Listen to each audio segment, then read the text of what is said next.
want to highlight a communication process which I think will be of interest to you. And when thinking about communication that expresses the fullness of our intention, or expresses in a way that does not have an interruption or an interjection of a pattern of diminishing, adjusting, perhaps even padding, for want of a better expression, sugarcoating. So let's use an example of a need that you're trying to express, which perhaps you have an awareness around or anxiety around what will be the consequence or the impact of this expression. If I allow my true feelings to come forward, and there's a kind of sensitivity to the reception of that, but there's also a part of your own process which is maybe being driven by the desire to protect from rejection, protect from deflection, to protect essentially from the response to your authentic expression. We can become preoccupied with preempting or giving story and narrative to the presumed responses of others, which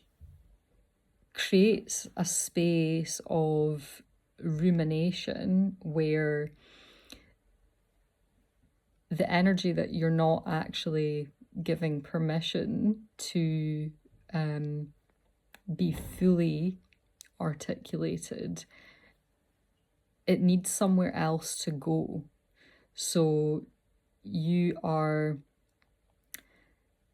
in this kind of internal space of processing, possibly without a creative outlet or another channel that you're cultivating. If you're in this kind of early stage of trying to bring awareness, attention, and a sense of honouring the expression you have, you might still be in that early stage of clarifying, like, okay, what is it that I actually want to say? And I'm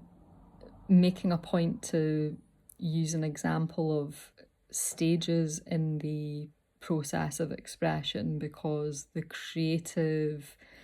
output stage, or awareness that it would be helpful to give voice to something through another channel, or to create a space for other,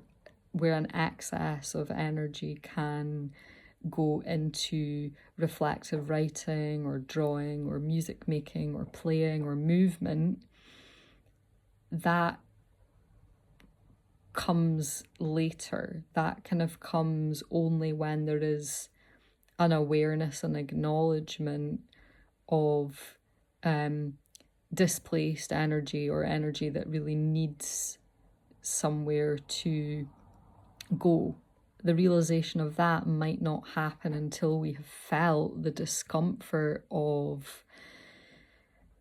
sitting in a space of, be it emotion or cognitive busyness or however that symptomatically shows up for us as our container of expression starts to become very full. So thinking of ourselves as this kind of vessel with our intention and desire to communicate at one end of the spectrum or the chain, and then the realization of that articulation and expression voiced, shared, disclosed,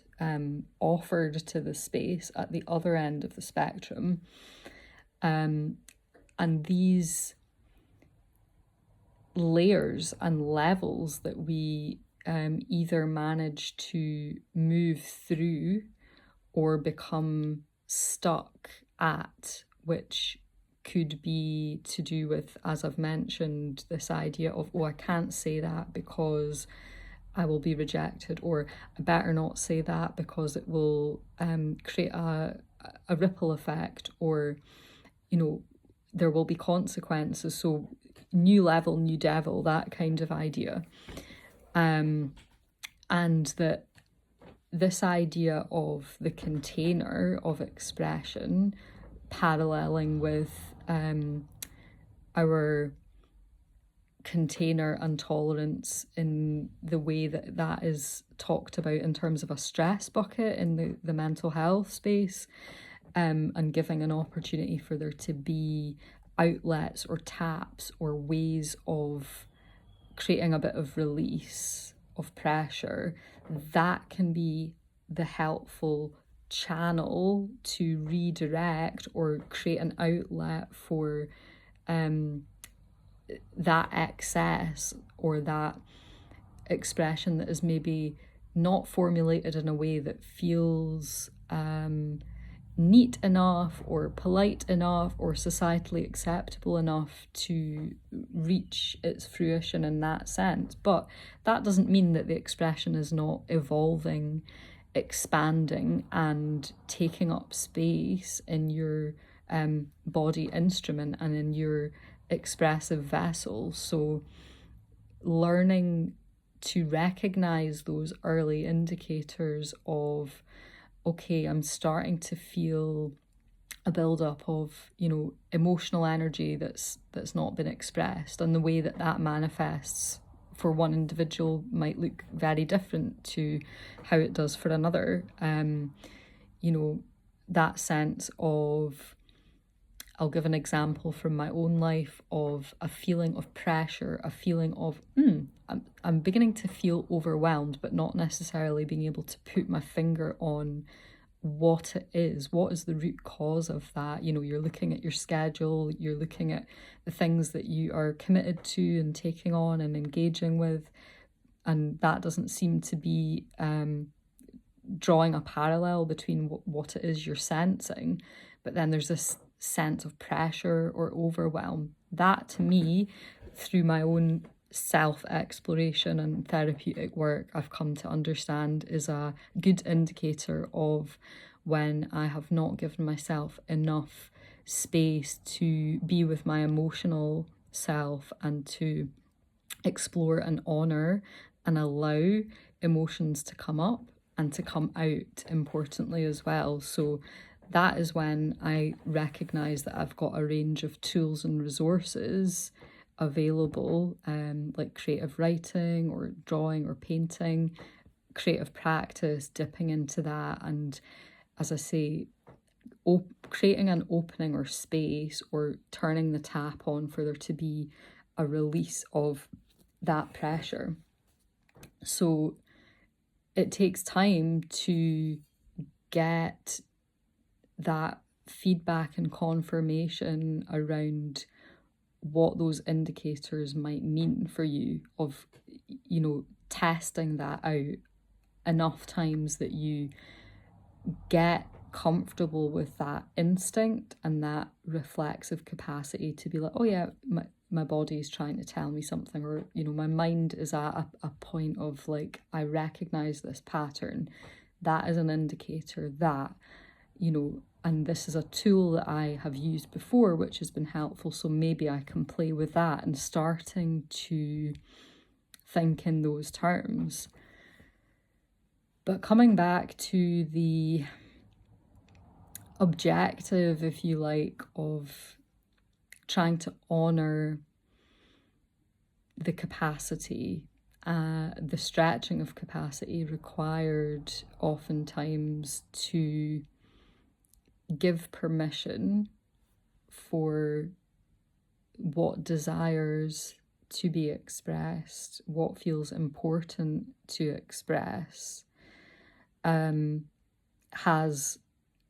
a nuanced and layered complexity with, we've touched on this sense of one's own sensitivities, worries, and protective mechanisms that are kind of narratives that are running and stories that we're kind of using to help us navigate and to remind us of this feels safe or it doesn't feel safe, or remember a time where you tried to do this and it didn't work and there was a consequence. So this creates the debris, if you like, in the internal landscape, or the kind of terrain that we need to navigate. But then we're also dealing with this awareness of the external space, the external environment, which is giving us information and prompts and reminders and interjections and distractions and stimulations, which will connect with these stories that we have. They will, affirm those beliefs that we have, or they will contradict them. And they also have their own quality and dimension. And the movement of those qualities is out with our control, if you like. There are all these factors that are at play. They're dynamic, they're shifting and morphing all the time. And we are navigating that internal space in response to us, and then we're navigating with that ability to connect with the external as well. And then the bridge that we have access to as a way to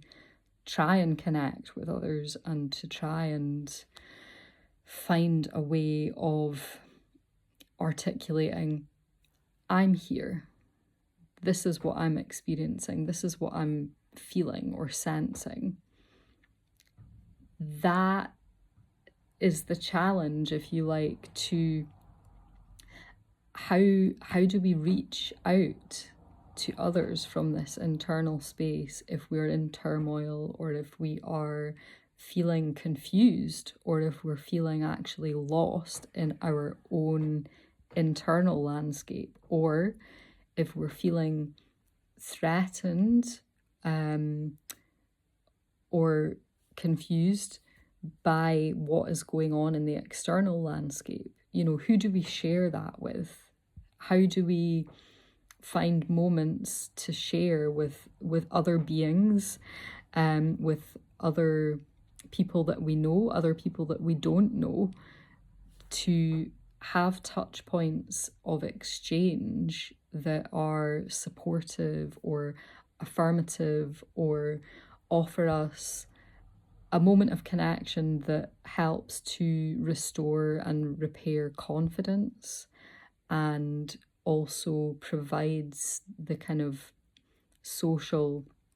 validation that is actually undeniably important to our human experience. The recognition of sharing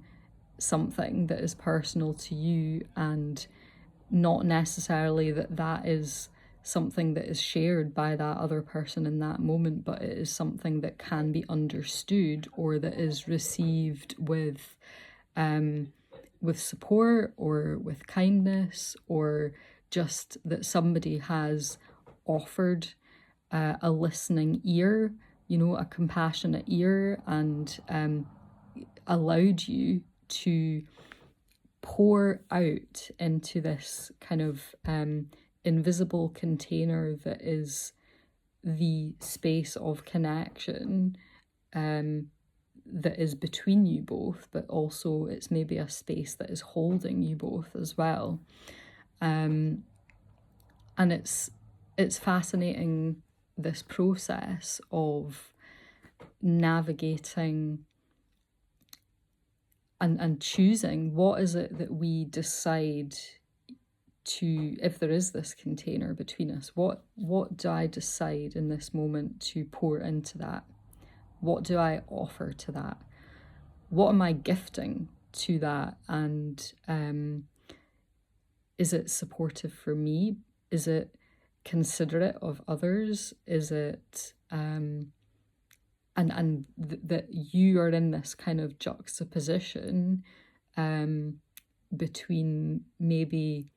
navigating a sense of coming into your own understanding of, I have something to say, or I have something to express. You're trying to learn and understand what it means to take up space in your own body, but then also to bring that online in a way that others can share and experience as well, with the awareness of impact. What will that excite or insight in others? What will that inspire? Will it detract? We have this sensitivity and hyper awareness around the space that we take up, particularly when we have had experiences where we have been shut down. There is this strong sense of justice that is connected to,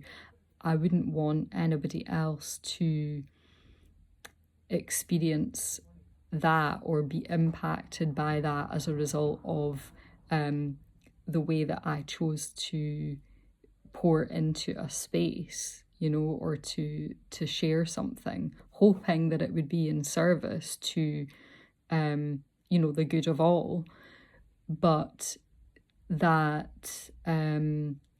trepidation or anxiety and self-censorship that can come with the weight of your own story, your own history, your own trauma that you might hold as a result of times where you have been shut down. And we are in this really interesting time at the moment where a lot of people are coming online.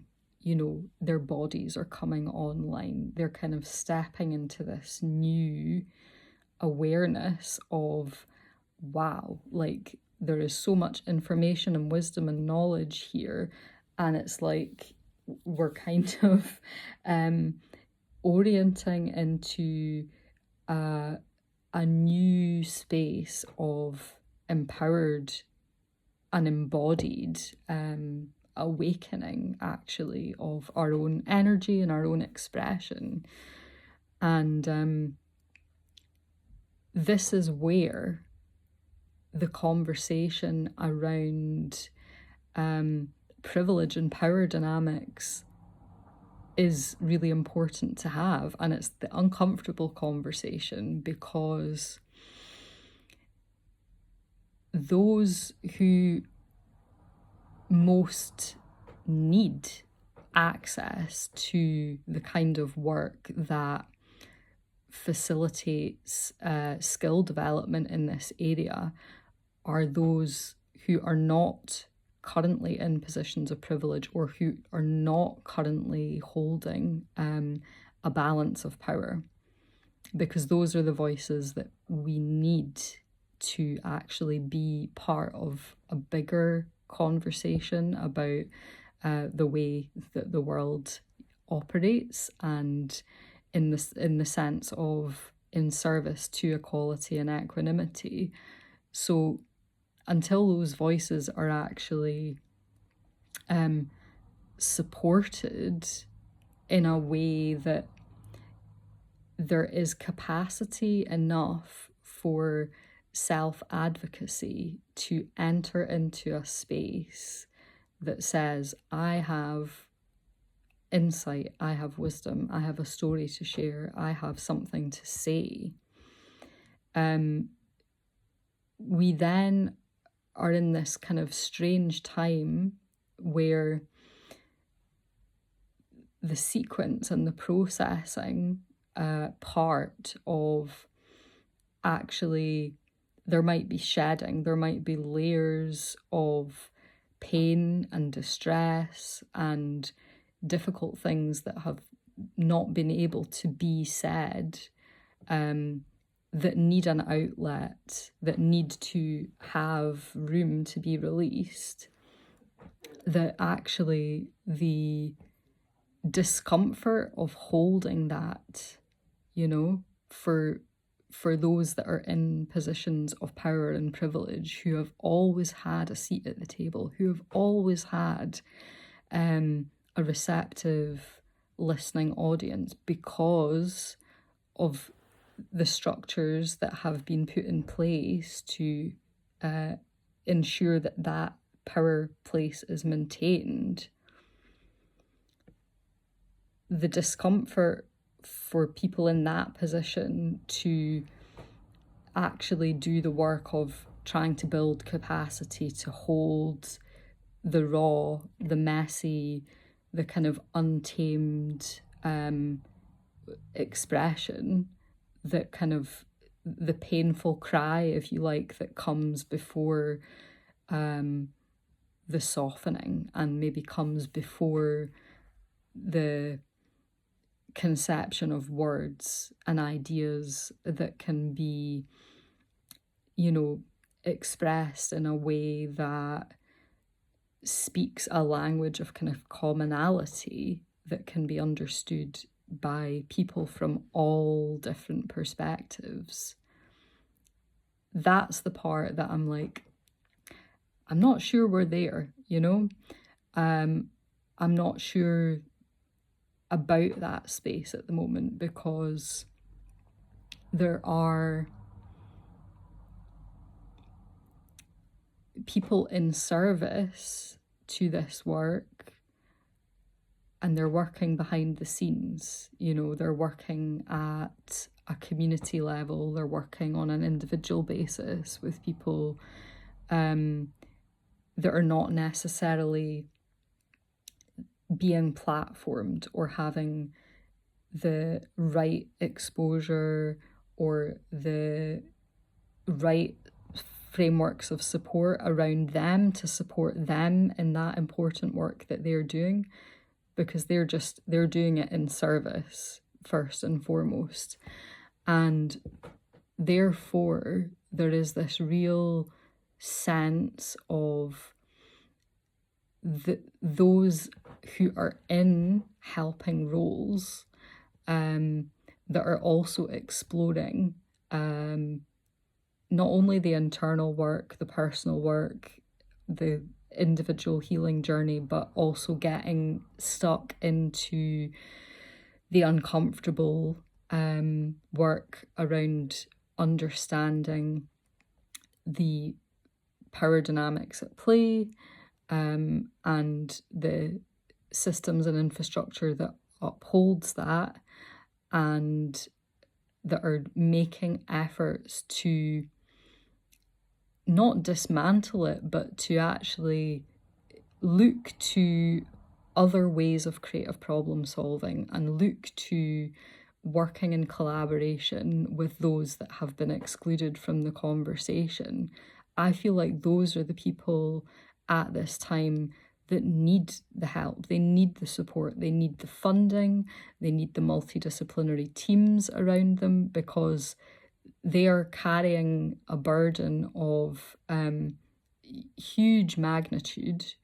They are carrying the weight of ancestral trauma, they are carrying the complexity of the political landscape, and, as individuals or as small groups within communities, resources are limited, and yes, it feels like a really important time to be really carefully considering when there are certain skills that are of benefit to groups and collectives that have been identified as being particularly vulnerable in the current landscape, but maybe as practitioners or educators or just people, in the community recognizing need. Maybe we don't have that immediate link. Maybe we don't have the key that opens that door, but we know someone who's already working with those people, and actually clarifying and checking in with that individual that is doing the facilitation or doing that exploratory work and saying, what do you need right now? I see what you're doing. I see what you're trying to achieve. What resources do you have? And, is there any way that I can help? Or how can we make things easier for you to actually deepen your impact? And I feel like that is a really, really important conversation that I would like to keep having. And this is also a nod and an acknowledgement of other people out there that I see that are doing this work, and I feel so strongly connected to their sense of justice at this time and the efforts that they're making to try and improve things for everyone, and to create opportunities for those that have not previously had them. And that can be quite exhausting work when you are going against the current or working in a parallel and opposing direction to other forces at play, which are kind of operating at a level of influence that kind of goes much wider and deeper than the individual with the limitations of just their network. So I feel like it is a really important time to be identifying those people that we know are already creating impact, but actually are working alone or working with limited resource, and actually giving a little bit of our time, giving a little bit of our support, giving a little bit of, check-in, or just doing what we can to hold the hand if needed, or to be a listening ear to that person for a moment, and just to understand the touch points that they have that are maybe direct, that are front facing, crisis responders, frontline, that realm as well. How can we resource those individuals so that they have more capacity for themselves, and that those that they work with can experience the benefit of that? So the scale and the scope of this exploration begins from this space of what is going on for me in my landscape, and what are the forces at play within me that I can recognize that are helping or hindering this ability to express in the way that is going to support me to navigate in the world. And we all struggle with this. We all have our unique personal and individual struggles with this. But I am sitting from the comfort of my space, acknowledging that challenge and difficulty for me in my life with the things that I've experienced, but I am sitting in a comfortable, warm space, able to share that. And I want to acknowledge that that is a position of privilege to be in, and therefore